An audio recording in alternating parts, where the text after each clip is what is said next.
How far would you go to find someone you love? The partner that doesn't come home from work at night. The child that doesn't get off the bus. The sibling who vanishes beyond the neighborhood. What would you do when the police give up their search? Or when the media decides not to cover your story because your people aren't important enough? What then? In my novel, Feed the Gods, a peaceful healer tribe, the Raramuri, suffer a devastating loss when one of their healers vanishes on the eve of a sacred ceremony.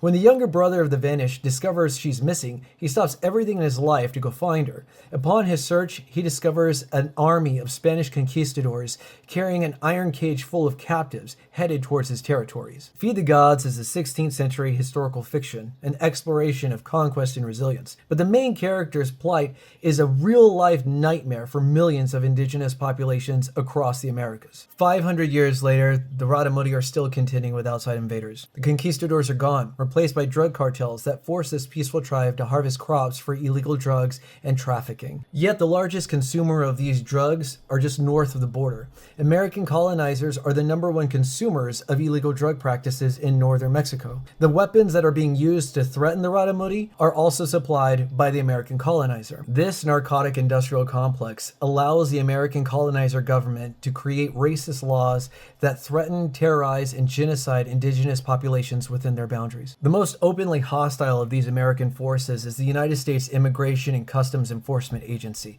commonly known as ICE. As of September 2025, over 25 people have died in the custody of ICE, either due to torture, abuse, or murder. After an operation here in Chicago known as Midway Blitz, human rights attorneys have reported that over 3,000 detainees have vanished in ICE's custody. Each number of that 3,000 represents a family who is living a real-life nightmare, desperate to know where their family member is. If it's easy for you to write off these numbers, that's not an accident. That is a curated response by an American colonizer government that allows them to genocide and get away with murder. An imperial tradition of rewriting history allows colonizers to effectively erase their abuses and injustice of indigenous people and replace it with a colonizer-centric narrative that allows them to get away with murder. This rewritten history allows a national culture that dehumanizes and devalues indigenous lives. Actions on behalf of the American government, like the Major Crimes Act of 1885, stripped tribal sovereignty by limiting the investigation and prosecution of major crimes on tribal lands. 93 years later, Oliphant versus Suquamish Indian tribe codified the lack of value the American colonizer has on indigenous lives